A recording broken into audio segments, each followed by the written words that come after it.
நான் வேலி போட்டு கொடுக்குறேன். அவர் பண்றாரோ இல்லையோ, முதல்ல ஒரு தடவை எங்க ஃப்ளோ லீடர் நயனார் நாகேந்திரன் அவர்கள் வந்து பார்ப்பார். ஒரு 15-20 நாள், ஒரு மாசம் கழிச்சு. ஒருவேளை அவர் வந்து பார்க்க முடியல, நான் வந்துடுறேன். நான் வந்தா மாத்திரம் நடக்குமா? நிப்பேன் அங்கேயே, கட்டுற வரைக்கும் போக மாட்டேன், என்ன வேலையா இருந்தாலும். சரியா? நான் பண்ணி கொடுத்துறேன்.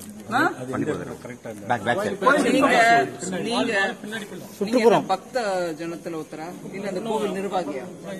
என்னோட வீடு இங்கதான் இருக்கு. பக்தர்ல ஒரு ஆளு.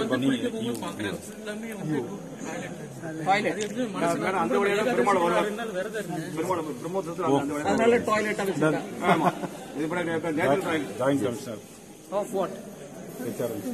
தூத்துக்குடி ரீஜன் அப்படிலாம் பதவியெல்லாம் இருக்கா? பண்ணிடுறீங்க நீங்க? பண்ணிடுவோம் மேடம். பாருங்க, அவர் சொன்னது காதுல வந்துதா? என்ன சொன்னாருங்க? ரோட்டுக்கு பின்புறம் இல்ல அவர் சொன்னதும் என்னங்க? இவர் சொன்னது சம்பளத்துக்காக சொன்னாரு. பிரம்மோத்சவத்துல பெருமாள் பின்னாடி வரும்போது அந்த இடத்துல வரதுக்கு கொஞ்சம் நம்மளே மீட்மா. ஒரு நிமிஷம், அது புரியுதா இல்ல? அவர் ரொம்ப நாகரிகமா சொல்றாரு, அவரு தம்பி சொல்றாரு எப்படி இருக்குன்னு. அதே இடம் தானே சார், ரொம்ப முக்கியம். நீங்க அதை ரொம்ப நல்லா புரிஞ்சுட்டு முதல்ல சொல்றீங்க. ரெண்டும் ஒண்ணுதான். பெருமாள் ஊர்வலம் வரும்போது அது வழியா வராரு மேடம். அப்ப ப்ராப்பரா கார்டு போட்டு சேஃப்டி ஃபுல்லா அடைச்சிருவோம் மேடம். அந்த பப்ளிக் டாய்லெட்டா இருக்கக்கூடிய அந்த ரோட, பின்புறமா இருக்கக்கூடிய அந்த விஷயத்த, அந்த தெருவை சுத்தப்படுத்தி கொடுங்கன்னு கேக்குறாங்க. இந்த சாட்சி பெர்மனண்டா ஃபென்ஸ் போட சொல்றாங்க. பெர்மனண்டா புரியுது. பெர்மனண்டா போட அதை இடிச்சிட்டு மாத்தணுமா? இல்ல இடிக்க வேண்டாம் சார்,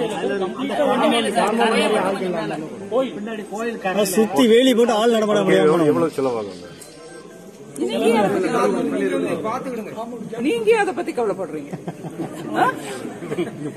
கோவில்ல இவங்களுக்கு 3000 ரூபாய் கொடுக்கறதுக்கே ஒரு ரேஷன் கடையில கொடுக்கற மாதிரி அளந்து பார்த்து கொடுக்கறவங்க நிறைய பைசா மீதி இருக்கும். இங்க சம்பளம் கொடுக்க முடியாது, ஏன்னா அதுக்கு ஒரு காரணம் இருக்கு. அந்த மாதிரி தெருவை ரிப்பேர் பண்றதுக்குலாம் உங்களுக்கு ஒன்னும் கஷ்டம் இருக்காது. நீங்க அதை பத்தி யோசிக்காதீங்க. நடந்துரும். இல்ல நீங்க என்ன, நீங்க கேட்கிற விதத்துல அவங்க சொல்லுவாங்க, இல்லைங்க பணம் நீங்களும் ரொம்ப பெருமையா CSR ஏற்பாடு பண்றேன். நோவே. Even I can able to give 30,000 rupees. இருப்பா தம்பி, நீ உண்டியல்ல போடாத, எங்க கொடுக்கணுமோ கொடுத்துக்க. இவங்க கிட்ட இருக்கிற பணத்தை வச்சு சரி கட்டுக்கோ. நான் ரொம்ப கிண்டலும் கேலியமா பேசுறேன், லைட் எடுத்துக்காதீங்க. உங்களை வேற எதுவும் கேட்கல. பெருமாள் ஊர்வலம் வரக்கூடிய அந்த பாதையை சரி பண்ணி கொடுக்கான்னு அவங்களே கேட்கறாங்க. இவங்களும் அதே தான் சொல்றாங்க, அதே பாதை தான். நீங்களும் நல்லா புரிஞ்சுக்கிட்டீங்க. பாத்துக்கிறேன்.